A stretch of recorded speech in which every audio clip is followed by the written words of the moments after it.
नमस्कार दोस्तों। Shekhawati education channel में आपका हार्दिक स्वागत व अभिनंदन करता हूं। आज है 15 जून और 15 जून 2026। भारत और विश्व से संबंधित करंट अफेयर्स के जितने भी महत्वपूर्ण क्वेश्चन बनेंगे, जो सभी प्रतियोगिता परीक्षाओं के लिए होंगे महत्वपूर्ण, उस पर करेंगे अपन डिस्कस। तो चलिए करते हैं शुरुआत। आज का सुविचार: अपने लक्ष्य को इतना बड़ा बनाओ कि छोटी परेशानियां दिखना बंद हो जाएं। ध्यान केवल मंजिल पर रखो, संघर्ष को साथी बनाओ तो जीत निश्चित तुम्हारी होगी। क्वेश्चन देखो। आईएलओ लेबर स्टैंडर्ड्स पर पहली ग्लोबल संधि हुई है। आईएलओ है आईएलओ लेबर स्टैंडर्ड्स पर पहली ग्लोबल संधि हुई है। अब इसके बारे में पूरा तथ्य देखो। आईएलओ इंटरनेशनल लेबर ऑर्गेनाइजेशन मतलब अंतर्राष्ट्रीय श्रम संगठन है। इसने लेबर मतलब मजदूरों के लिए पहली ग्लोबल संधि की है। इसकी आईएलओ की स्थापना कब होती है? 1919 में ट्रीटी ऑफ वर्साइल्स के तहत।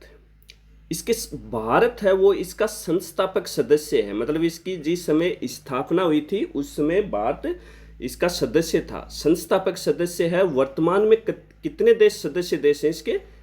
187 187 देश हैं। और इसका मुख्यालय कहाँ है? आईएलओ का मुख्यालय है जिनेवा, स्विट्जरलैंड में। आईएलओ का मुख्यालय कहाँ है? जिनेवा, स्विट्जरलैंड में। अब संधि क्या है इसकी? संधि का क्या नाम है? Decent work in the platform economic convention 2026, ये इसकी संधि का इसने नाम दिया है। कन्वेंशन नंबर कौन सा? ये 193वां नंबर है। मतलब कौन सा कन्वेंशन है इसका? 193वां नंबर कन्वेंशन है इसका। इसका विषय क्या है? विषय क्या है इसका? यह संधि मुख्य रूप से गिग वर्कर्स और प्लेटफॉर्म वर्कर्स से संबंधित है। गिग वर्कर्स और प्लेटफॉर्म वर्कर्स से क्या है? संबंधित है। अभी गिग वर्कर्स क्या होते हैं? मतलब गिग वर्कर्स और प्लेटफॉर्म वर्कर्स हैं, उनके लिए यह बाध्यकारी श्रम मानक तय करने वाली पहली वैश्विक संधि है। मतलब इनके लिए ये मानक तय करेगी और ये वैश्विक संधि है, व्यापक नीतियां बनाएगी इसके लिए। इसीलिए इसको क्या कहा जाता है? इंटरनेशनल पार्लियामेंट ऑफ लेबर भी कहा जाता है। प्लेटफॉर्म में आएंगे कौन कौन? Gig workers. और इस प्लेटफॉर्म में होते कौन कौन हैं? जैसे कोई फूड डिलीवरी है, कैब राइडर है, ऑनलाइन डाटा लेवलिंग करने वाला है, कंटेंट मॉडरेशन वाला है, होम सर्विस वाला है, केयर वर्कर है। ये सब गिग वर्कर्स प्लेटफॉर्म में आएंगे। इनके लिए मानक तय करेगी ये संधि। इनके लिए क्या तय करेगी? मानक तय करेगी ये संधि। और ये कौन सा अंतर्राष्ट्रीय सम्मेलन था? 114वें अंतर्राष्ट्रीय श्रम सम्मेलन में अपनाया गया। कौन से में अपनाया गया है? 114वां अंतर्राष्ट्रीय श्रम सम्मेलन हुआ है जिनेवा, स्विट्जरलैंड में 12 जून को। मतलब 12 जून 2026 को जिनेवा, स्विट्जरलैंड में 114वें अंतर्राष्ट्रीय श्रम सम्मेलन हुआ है। उसमें ये मानक तय किए गए हैं। किसके लिए? Gig work. मुख्य क्षेत्र कौन सा इसका? गिग वर्क और प्लेटफॉर्म वर्क के प्रमुख क्षेत्र। अब इसमें कौन कौन से आएंगे देखो। Food delivery. कौन कौन से आएंगे? फूड डिलीवरी बॉय होते हैं ना, जोमेटो हो गया, ये सब घूमते हैं। कैब राइडर, कैब चलती है। Online delivery, content moderation, home service, care worker, इनके लिए मानक तय करेंगे। मुख्य मुद्दे क्या होगा? कि इनको उचित वेतन मिले, सही वेतन मिले, एक फिक्स किया जाए कि कितना वेतन इनका तय किया जाए। सामाजिक सुरक्षा मिले, समाज में इनको मतलब है दृष्टि से नहीं देखा जाए, सबकी नज़रों में ये मतलब एक व्यवहार किया जाए इनके साथ अच्छा। कार्यस्थल सुरक्षा हो, मतलब ये जहाँ भी देने जाए कि इनके साथ में कोई घटना न हो। अल अल्गोरिदमिक पारदर्शिता, ये मानक सब इसमें तय होने चाहिए। और राजस्थान कानून, राजस्थान में देखो, Rajasthan platform based gig workers act 2023 में बन गया था। यह कानून गिग वर्क्स के अधिकारों, सुरक्षा और सामाजिक सुरक्षा से संबंधित है। मतलब इन वर्कर्स को अधिकार मिलने चाहिए, इनको सुरक्षा मिलनी चाहिए, सामाजिक सुरक्षा मिलनी चाहिए, इनके तहत ये होते हैं। आईएलओ कन्वेंशन अपने आप लागू नहीं होती है, देश को इसे रेटिफाई करके अपने घरेलू कानूनों में लागू करना पड़ता है। और इसमें वोटिंग हुई है। क्या हुई है? इसमें वोटिंग हुई है। वोटिंग में 406 वोट पक्ष में पड़े हैं। कितने वोट पक्ष में पड़े हैं? इसमें 406 वोट पक्ष में पड़े हैं और 8 विरोध में पड़े। विरोध में कितने पड़े हैं? नाम मात्र के 8 वोट विरोध में पड़े हैं और 36 वोट ही नहीं डाले। 36 ने वोट नहीं डाले और भारत भी उन्हीं देशों की गिनती में है 36 में जिन्होंने वोट नहीं डाले। अब इस पर क्वेश्चन देखो, क्या देखो इस पर क्वेश्चन देखो। महत्वपूर्ण कथन और कारण। कथन ए, आईएलओ की नई संधि गिग वर्कर्स के लिए ऐतिहासिक मानी जा रही है। बिल्कुल।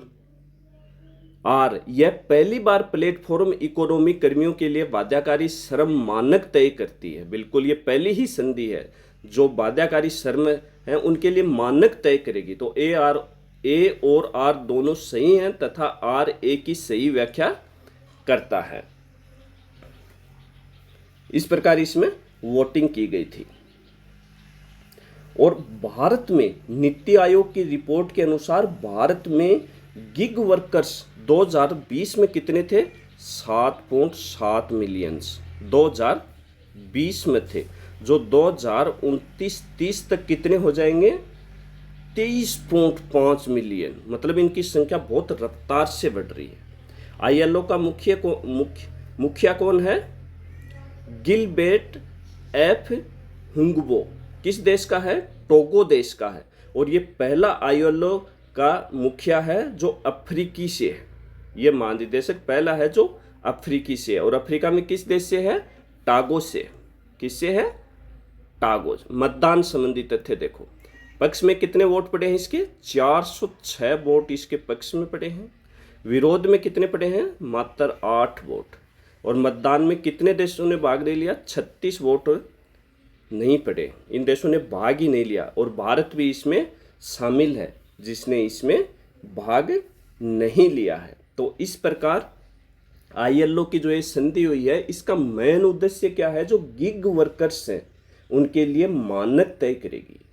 क्या तय करेगी? गिग वर्कर्स के लिए मानक तय करेगी कि क्या क्या मानक होने चाहिए। अगला क्वेश्चन देखो, स्पेस एक्स का आईपीओ। अगला क्वेश्चन क्या है? स्पेस एक्स का आईपीओ। दुनिया के पहले ट्रिलियनियर, मतलब एक शख्स ऐसा है जो दुनिया का पहला क्या बना है? ट्रिलियन बना है। ट्रिलियनियर। दुनिया के पहले ट्रिलियनियर कौन बने हैं? एलन मस्क, बिजनेसमैन जो अमेरिका का है और मूल वैसे अफ्रीका का है, बाद में अमेरिका में आके बस गया था। मिलियन क्या होता है? 10 के साथ 6 बिंदु, 1 के साथ बिलियन 9 की घात और ट्रिलियन में 12 की घात आ जाती है। अब देखो स्पेस एक्स कंपनी क्या है? स्पेस एक्स एलन मस्क की अंतरिक्ष क्षेत्र से जुड़ी प्रमुख कंपनी है। किस क्षेत्र से जुड़ी हुई है? अंतरिक्ष क्षेत्र से कंपनी जुड़ी हुई है। और आईपीओ का क्या नाम होता है? Initial public offering. क्या होता है? Initial public offer. मतलब शेयर मार्केट में जब कोई कंपनी पहली बार अपने शेयर आम जनता के लिए जारी करती है तो उसको आईपीओ कहते हैं। कि पहली बार कंपनी लिस्टेड होती है शेयर मार्केट में, उसके शेयर जारी होते हैं जिनको कोई भी जनता खरीद सकती है, पब्लिक के लिए वो मार्केट में लाए जाते हैं, उससे ही इनिशियल पब्लिक ऑफर कहते हैं। अब इस पर देखो, स्पेस एक्स का आईपीओ दुनिया के सबसे बड़े आईपीओ में गिना जा सकता है। मतलब ये इतना बड़ा आईपीओ आज तक कोई आया ही नहीं, ये सबसे बड़ा आईपीओ है। स्पेस एक्स कंपनी मुख्य रूप से अंतरिक्ष क्षेत्र में कार्य करती है। किस में काम करती है? मुख्य रूप से अंतरिक्ष क्षेत्र में कार्य करती है। अंतरिक्ष में पर्यटक के रूप में भी लोगों को ले जाती है, सैटेलाइट भी छोड़ती है। यह कंपनी स्पेस टूरिज्म और सैटेलाइट सर्विस से जुड़ी हुई है।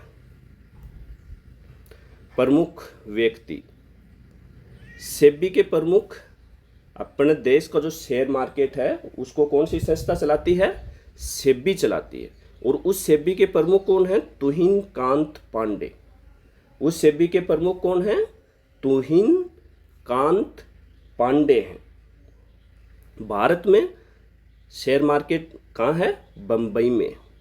इसका कहाँ से होता है? बम्बई में है। बीएससी और NSC, national stock exchange, Bombay stock exchange. Elon Musk का और क्या है इसके पास? टेस्ला कंपनी जो इलेक्ट्रॉनिक गाड़ियां बनाती है। ट्विटर इसी ने खरीद लिया था। ट्विटर इसी ने क्या कर लिया था?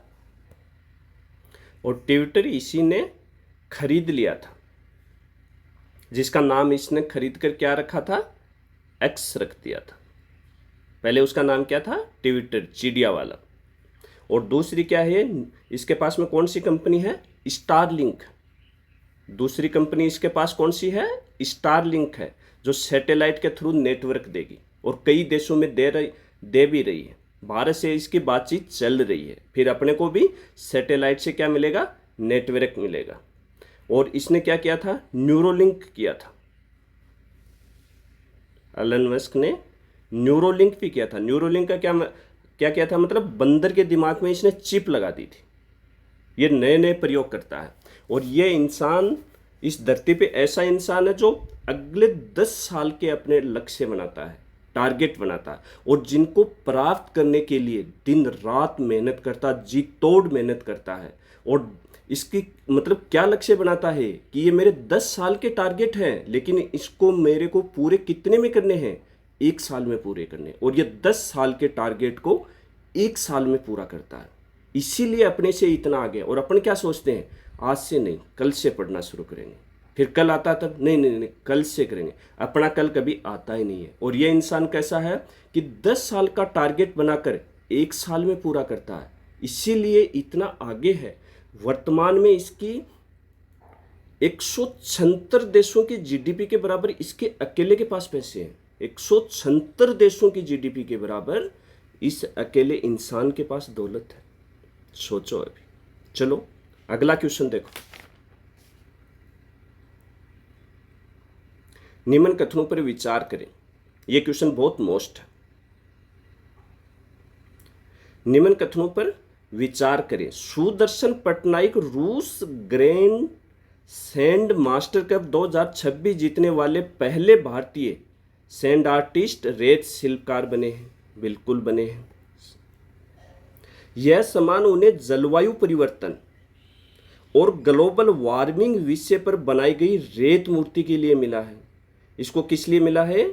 कि इसने जलवायु परिवर्तन, जो कितनी जल्दी जलवायु परिवर्तन हो रहा, ग्लोबल वार्मिंग पर साल प्रति वर्ष बढ़ती जा रही है, पर एक रेत की मूर्ति बनाई है। और इसी रेत की मूर्ति के लिए इसे रूस का ग्रैंड सैंड मास्टर कप मिला 2026 का। इसी रेत की मूर्ति के लिए रूस का ग्रैंड सैंड मास्टर कप मिला है इसको 2026 का। किसको मिला है? सुदर्शन पटनायक को। इसने किस पर मूर्ति बनाई है? जलवायु परिवर्तन, और कितना जल्दी जलवायु परिवर्तन हो रहा, ग्लोबल वार्मिंग, मतलब अपना प्रतिवर्ष तापमान कितना बढ़ रहा है, उस पर एक रेत की मूर्ति बनाई थी। तो ये क्या है? एक रेत शिल्पकार है। तो ये भी सही है। इसका मुख्य उद्देश्य क्या था इसका, रेत की मूर्ति की बनाने का? जलवायु परिवर्तन और ग्लोबल वार्मिंग से पृथ्वी को बचाने के लिए कलेक्टिव एक्शन, मतलब अपन क्या कर रहे हैं, क्या एक्शन ले रहे हैं? पेड़ लगाना, सस्टेनेबल लाइफ स्टाइल को बढ़ावा देना, ये इसका बनाने का उद्देश्य था। और अन्य भी देखो इसके बारे में, सुदर्शन पटनायक कहाँ का रहने वाला? भारत में पूरी उड़ीसा का रहने वाला है और ये रेत कलाकार है, उसके लिए प्रसिद्ध। और भारत सरकार की तरफ से भी इसे पद्म श्री पुरस्कार से सम्मानित किया गया है। तो ये थी सुदर्शन पटनायक की उपलब्धि। तो व्यक्ति का क्या नाम है? सुदर्शन पटनायक। कहाँ का रहने वाला है? पूरी उड़ीसा का रहने वाला है। प्रसिद्ध क्या है? इसने रेत की मूर्ति बनाई है। किस पर बनाई है? जलवायु परिवर्तन और ग्लोबल वार्मिंग पर बनाई है। किस देश का सैंड मास्टर कप मिला है इसको? रूस का ग्रैंड सैंड मास्टर कप मिला है इसको। ये भारत में भी इसको कौन सा पुरस्कार मिला हुआ है? पद्म श्री पुरस्कार से इसको भारत में भी सम्मानित किया गया था। तो इसके चारों कथन क्या हैं?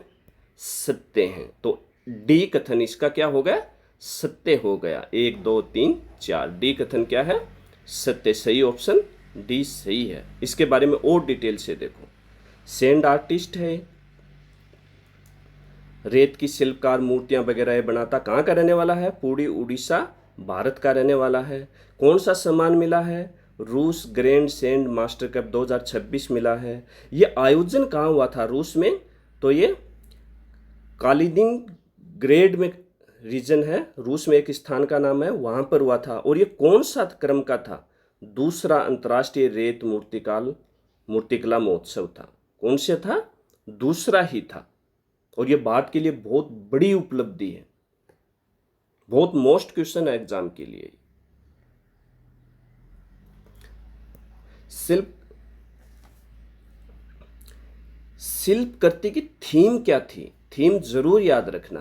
थीम क्या थी इसकी? जलवायु परिवर्तन और ग्लोबल वार्मिंग। जलवायु परिवर्तन और ग्लोबल वार्मिंग इसकी क्या थी?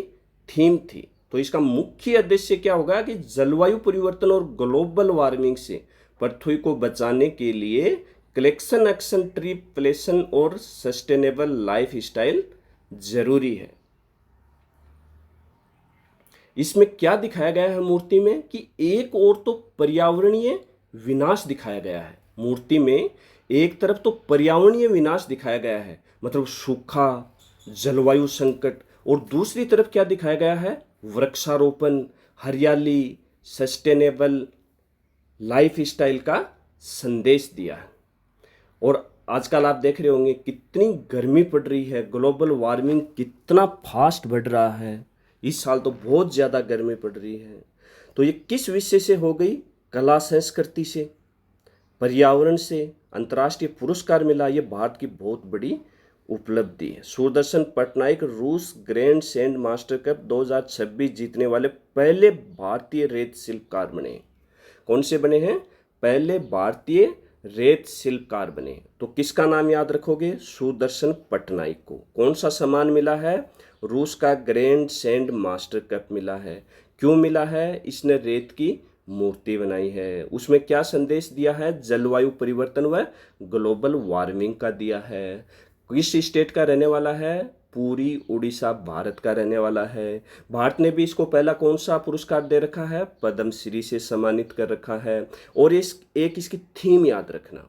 इसकी थीम क्या थी? जलवायु परिवर्तन और ग्लोबल वार्मिंग। यहीं से क्वेश्चन आ जाएगा। अगला क्वेश्चन देखो।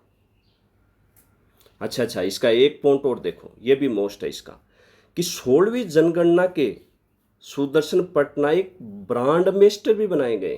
कौन सी जनगणना के? 16वीं जनगणना के सुदर्शन पटनायक को ब्रांड एम्बेसडर भी नियुक्त किया गया है।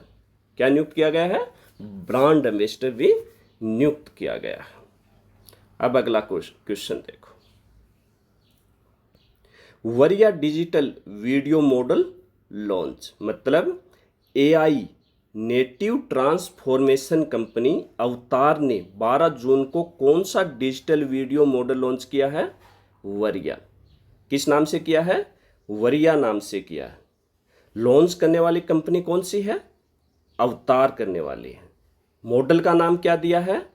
वरीया मॉडल का नाम दिया है। और ये क्या है? एआई आधारित है, ट्रांसफॉर्मेशन है। कौन सी है? एआई आधारित ट्रांसफॉर्मेशन है। अवतार को याद रखना, वरीया को याद रखना। लॉन्च करने वाली कौन सी कंपनी हो गई? अवतार। मॉडल का नाम क्या होगा? वरिया। मॉडल का प्रकार डिजिटल वीडियो मॉडल। आजकल किसका ज़माना है? डिजिटल का। तो ये क्या है? डिजिटल वीडियो मॉडल है। और लॉन्च कहाँ किया गया है? नई दिल्ली में लॉन्च किया गया है। कहाँ लॉन्च किया गया है? नई दिल्ली में लॉन्च किया गया है।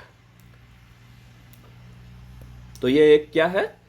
वरिया एक डिजिटल वीडियो मॉडल है जिसे एआई नेटिव ट्रांसफॉर्मेशन कंपनी अवतार ने लॉन्च किया। मतलब आने वाली पीढ़ियों के लिए एडवांस वीडियो टूल्स है एक, जो आगे आने वाली पीढ़ियां होंगी, आने वाली पीढ़ियों के लिए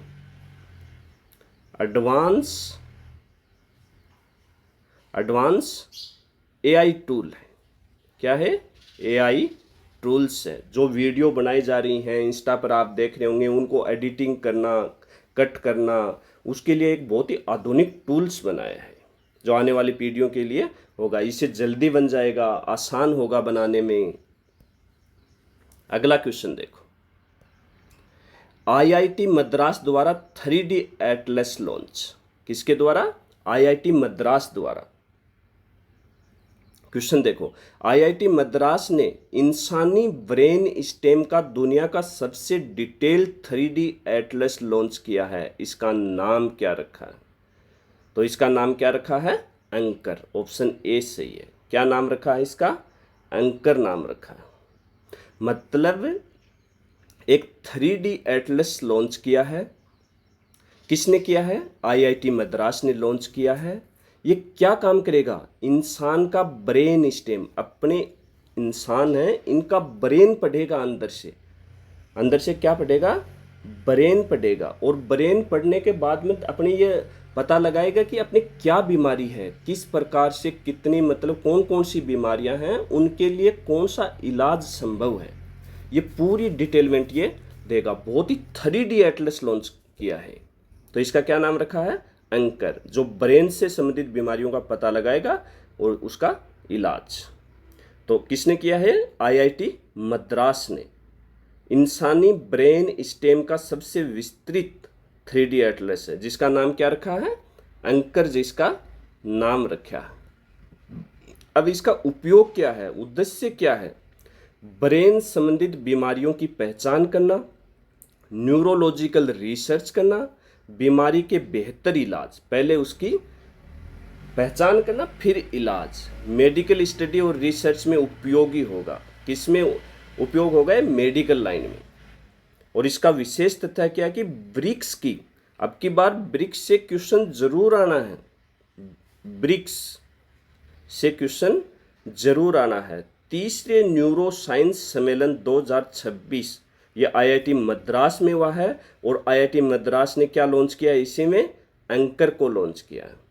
किसको लॉन्च किया है?